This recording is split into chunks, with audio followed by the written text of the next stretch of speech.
आप देखिए यहाँ पर डिफरेंशियल पार्ट्स में 5.2 एक्सरसाइज चल रही है और यहाँ पर क्वेश्चन नंबर 7 और क्वेश्चन नंबर 6 को मैंने थोड़ा सीक्वेंस से जमा कर पहले मैं ये वाला प्रॉब्लम सॉल्व कराता हूँ, फिर ये प्रोडक्ट वाला डिफरेंशियल फार्मूला है, इसका यूज करना पड़ेगा इसमें। तो पहले हम क्वेश्चन नंबर 7 देखते हैं। यहाँ पर ये रूट जो है ये होल पावर को बताता है और इसलिए हम पहले होल पावर होने के कारण ये जो बेस है इस बेस को हम u सपोज करेंगे और उसके बाद फिर रूट x को v सपोज किया जाएगा। तो इस प्रॉब्लम को जब हम सॉल्व करते हैं तो यहां पर let cot root x equal u इस तरह सपोज कर लिया गया है।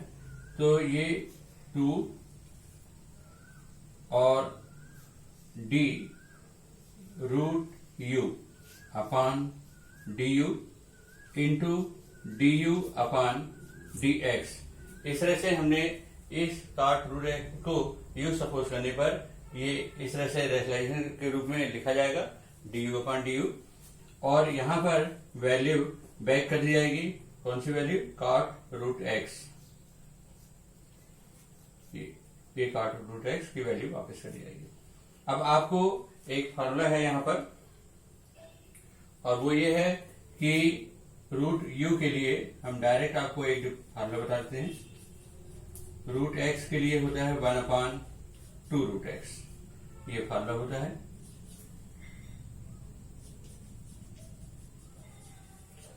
रूट एक्स 1/2 रूट एक्स,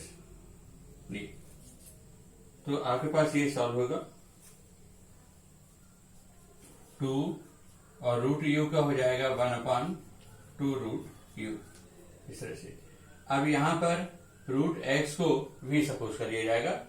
तो यहां पर जब हम root x let root x equal v ये सपोज कर लेते हैं तो इस तरह से सॉल्व होगा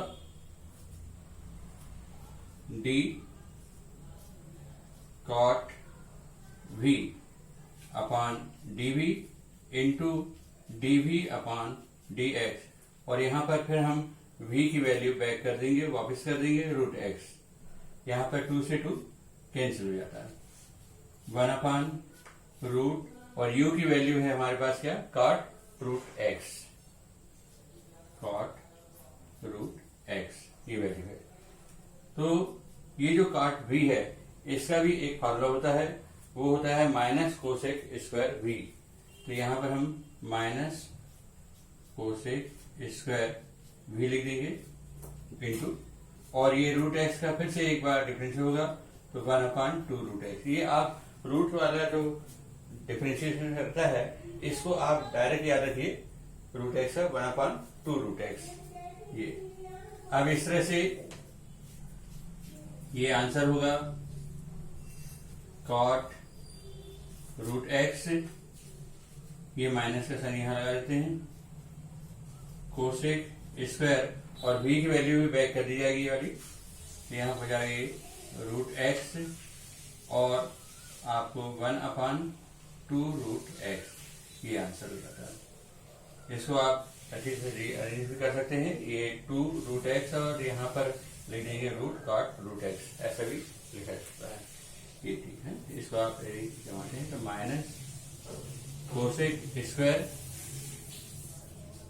root x, cosec square root x upon 2 root x root cot root x, ये आपके पास जो आंसर है ये भी आपका फाइनली आंसर रहेगा, ये आंसर हो जाएगा। अब इसके बाद आपका आता है क्वेश्चन नंबर 6।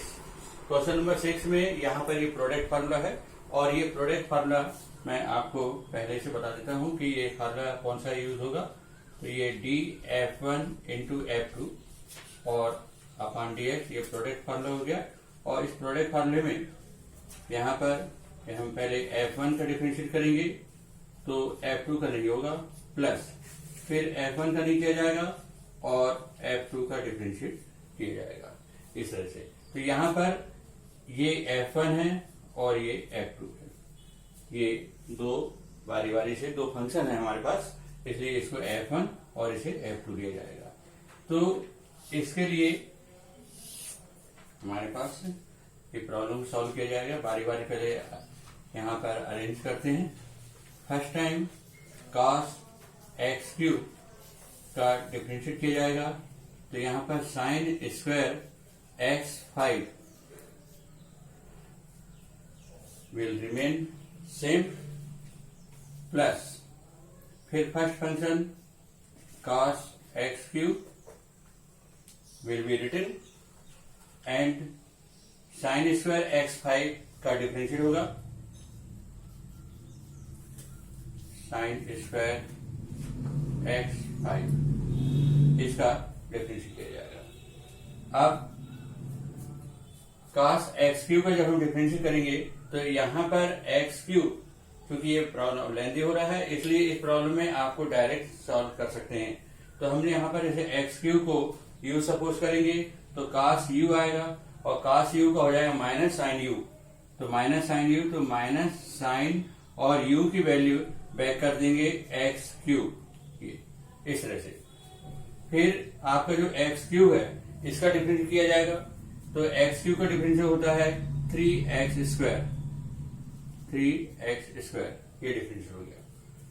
अब आपको साइन स्क्वायर x5 ऐसे ही लिखा रहेगा, साइन स्क्वायर x5 ये लिखा रहेगा, प्लस cos x³ ये लिखा हमने।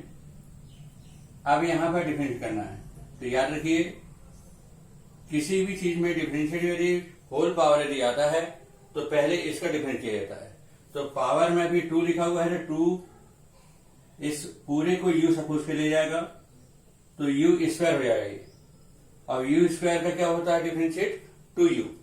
तो यहां पर ये जो पहले पावर है, पावर का पहले डिफरेंशिएट किया जाएगा, तो इसमें आप 2 और यहां पर इस पूरे को लिख दिया जाएगा साइन x5।